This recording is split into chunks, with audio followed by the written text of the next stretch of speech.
que j'ai vécues me permettent de construire quelque chose qui est totalement différent de ce qui était construit par un Français ou par un Italien ou par évidemment, parce que ce ne sont pas la même chose. Mais au fond, qu'est-ce qui, ces deux expériences ou trois expériences ou X expériences, elles vont à la fin se rejoindre parce que nous sommes des êtres humains. Donc, même si il y a une différence de forme, il y a une différence de discours, une différence de construction, mais il y a une réalité humaine qui s'exprime. Elle va s'exprimer dans l'islam à un moment donné de sa formation où l'islam avait besoin de plein de choses qui va redécouvrir plein de besoins.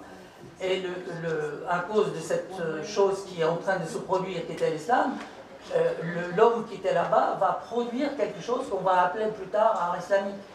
Mais on va l'appeler chinois, ou on va l'appeler, etc. Donc pour moi, la chose importante, c'est comment on peut définir les particularités, s'il y a de particularités, dans l'élaboration de forme, dans l'élaboration de construction, dans l'élaboration de travail, pour comparer ou pour mettre en évidence leur qualité, c'est tout. Alors, Ziaoudi. Est-ce que je pourrais juste rebondir sur ces deux points de vue? First of all, to Barani, I think the Muslim Western representation of Islam has been going on, Pacific kind of Western representation of Islam that we call Orientalism, has been going on for so long that the Muslims have internalized that representation. We now love to orientalize ourselves. Vous avez parlé d'orientalisme, c'est quelque chose qui existe depuis très longtemps et ça continue à être un courant et je crois qu'on l'a internalisé, inversé si vous voulez. The second point I want to mention is that you're absolutely right, but we are not in the same boat. Vous avez tout à fait raison, mais je ne suis pas d'accord, on ne se rejoint pas tous à la fin. We are in the same boat as human beings, yes, but we are not in the same boat in terms of power relations. En tant qu'être humain, nous sommes, mais pas en tant que puissance. Who decides whether you are a great artist or you are not a great artist? Qui dit que vous êtes un grand artiste ou pas? Now, let me ask you, if you, 100 years from now, if you are reading a book of history of art, will you be in it or not? Si dans 100 ans vous lisez un livre sur l'histoire de l'art, est-ce que vous y figurerez ou pas? Who will write that history? Qui va écrire cette histoire-là? And who will go and see your art? Et qui se déplacera pour voir vos art gallery? If you were in an art gallery in Cairo, would you be in the expert? Exposé au Caire, par exemple. Je réponds à ça. Je crois que ma situation est très particulière. Je ne suis pas concernée par l'art au sens commercial du terme. C'est-à-dire, je n'ai jamais été ni active de faire connaître mon travail, ni... moi, je suis un provincial, un pauvre picno qui fait son travail. Moi, je l'ai dit tout à l'heure, quand je vous ai écouté, vous êtes un artiste heureux. Moi, je suis un artiste très heureux, bien sûr. Voilà.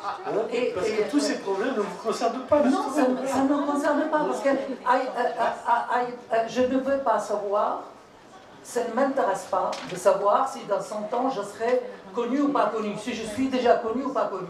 Ça ne m'intéresse pas. Par contre, ce qui m'intéresse, c'est que j'entre dans mon atelier, est-ce que je suis honnête avec moi-même, avec mon histoire, avec ma culture, avec mon être totalement ou non? Ça m'intéresse davantage que si je suis connu ou je ne suis pas connu. Alors, qui veut parler? Oui, moi j'aimerais dire quelque chose par rapport à ça. Effectivement, je pense qu'une chose très importante, et là je vais tout à fait dans le sens de ce que vous disiez là, c'est-à-dire il y a des lieux prescripteurs. Et ces lieux prescripteurs ne se trouvent pas au Caire. Au Caire, par exemple, il y a un musée d'art moderne égyptien. Mais ne parlons pas des problèmes, disons, concrets, mais disons, ce n'est pas un des lieux qui arrive à imposer un courant, un mode de concevoir l'art, etc. Ni celui de Sharjah, par exemple, il y a un musée à Sharjah, dans lequel a lieu la Biennale de Sharjah, non plus. Alors, il y a actuellement bon, je pense que la seule volonté ne suffit pas. Il y a des projets actuellement du musée d'art moderne du monde arabe et du Moyen-Orient dans le Golfe. Est-ce que ces lieux arriveront peut-être à se faire reconnaître comme des endroits justement où on décide qui on va considérer dans son temps ou pas? Ça, c'est une question. On peut se poser, on peut avoir quelques doutes là-dessus pour l'instant. Mais je pense qu'effectivement, il y a un déséquilibre pour l'instant, et ce qui se reflète aussi dans ce qu'on montre dans les différents endroits, dans ce qu'on peut voir, et dans la manière aussi dont on choisit les artistes originaires du monde arabe. Car tout le monde ne connaît pas la scène arabe aussi bien que Catherine David. Alors justement, Catherine, vous avez travaillé très précisément sur le Liban et le Caire de près. Vous avez connu les galeries, vous avez été voir, vous avez été en contact. C'est ce que j'ai trouvé, pas dans les galeries, enfin que je trouvais, Non, j'ai rencontré mais oui, mais vous avez été sur place, vous êtes concentré sur ces deux pays. Alors, est-ce que ça a du sens Bon, là, je vais rebondir parce que je crois que tout ce que dit Sylvia est juste. Je voulais faire rebondir sur votre prénom. Ziaouti. Parce que je crois que là, bon, on va être obligé d'entrer dans des choses un petit peu compliquées, mais je crois qu'on ne peut pas travailler sans. Ce n'est pas les musées, je crois qu'il y a beaucoup de problèmes avant. Moi, ce qui me semble qui pose problème, c'est que maintenant on commence à parler d'artistes historiques, tout le monde commence à se bouger un petit peu, parce que Mahmoud Saïd a fait 2 millions de dollars dans la vente à Dubaï il y a quelques mois, Pascal Jazar a fait 500 000 euros. Moi, ma théorie, c'est que le jour où l'histoire de l'art est vraiment écrite, on va inverser. C'est Mahmoud Saïd qui fait ça. Je m'en fous de l'argent, par contre, ça m'intéresse un petit peu plus les critères.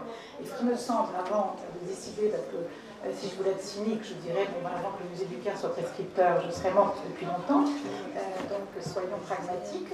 Avant la question du rôle prescripteur de tel ou tel musée, voire de telle ou telle galerie, il me semble qu'il y a un grand manque dans l'ensemble du monde arabe, en termes, 1, d'écriture de l'histoire, 2, d'articulation, de préservation des corpus, hein, et 3, parce que ça, c'est bien gentil, mais enfin, pour faire ça, c'est quand même pas très ambitieux, établissement, énonciation de paradigmes critiques. Ce que les Brésiliens ont fait. Aujourd'hui, si vous avez un imbécile qui vient vous dire Elio Tissika, c'est du flan, ça vaut rien, tel crétin qui nous fait des trucs en volume, c'est beaucoup mieux. On s'en fiche, parce que le corpus, il existe. Il y a eu 3 textes historiques, hein, dans les années 60, où Tissika, il est écrit dans la culture brésilienne, il est inscrit dans son espace. Mais après, ça peut faire comme ci, comme ça, c'est comme un jeu du champ. Tous les 50 ans, vous avez, tous les 5 ans, tous les 5 mois, vous avez un imbécile qui vient vous dire que c'est du champ, un idiot, un nul, faut pas, bon, on s'en fiche, le corpus, donc il y a un livre formidable qui vient de sortir, Raoul Antel, 2 ans. Brésilien, très grand livre sur Marcel Duchamp, vu du modernisme brésilien. Donc moi j'ai le sentiment qu'à partir du moment où des paradigmes vont être établis, des paradigmes critiques, c'est pas pour s'amuser comme ça en soirée, ou ça veut dire qu'on articule des formes avec des idées et des sensibilités. Si je reprends cet exemple maghrédien d'Elio Tissika, quand des gens venaient me dire, quand on a fait la rétrospective à Jeu de Paume, oh là là, on a fait ça il y a 20 ans, il y a 50 ans. Non, on avait fait, si on regardait attentivement le travail de Tissika, si on était là, c'est compliqué, parce qu'on est entré dans des idiosyncrasies. Chaque culture a la sienne. Maintenant, ma théorie, elle est très simple. C'est que quand l'idiosyncrasie, elle vient d'un artiste européen, voire anglais. Je vous dis toujours, l'artiste anglais, c'est un problème que j'ai fait vraiment freudien. L'artiste anglais qui coupe les animaux en deux.